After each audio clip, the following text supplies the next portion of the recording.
So here's the deal. My wife's out of town. She had to go to some training in Galveston for about 2.5 days, couple days.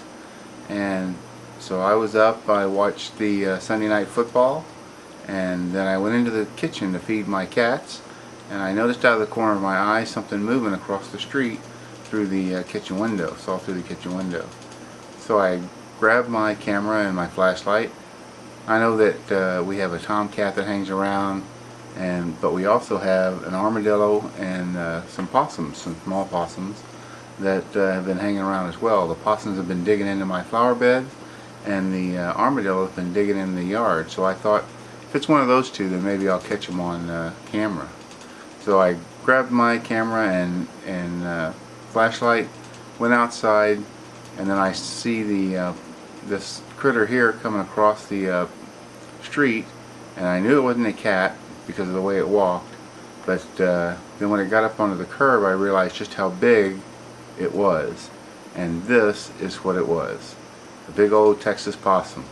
And this guy was a pretty big one. I haven't seen one that big around here before.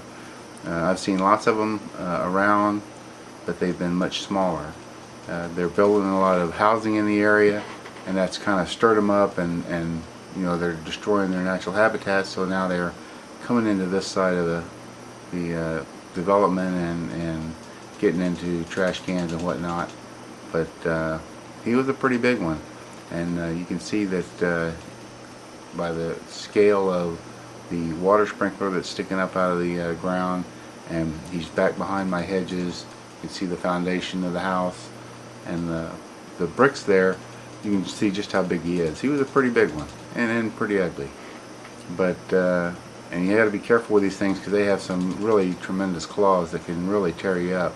And of course they also carry rabies. They can be infected, and you got to be really careful. But I was ready for him, so I was never any danger.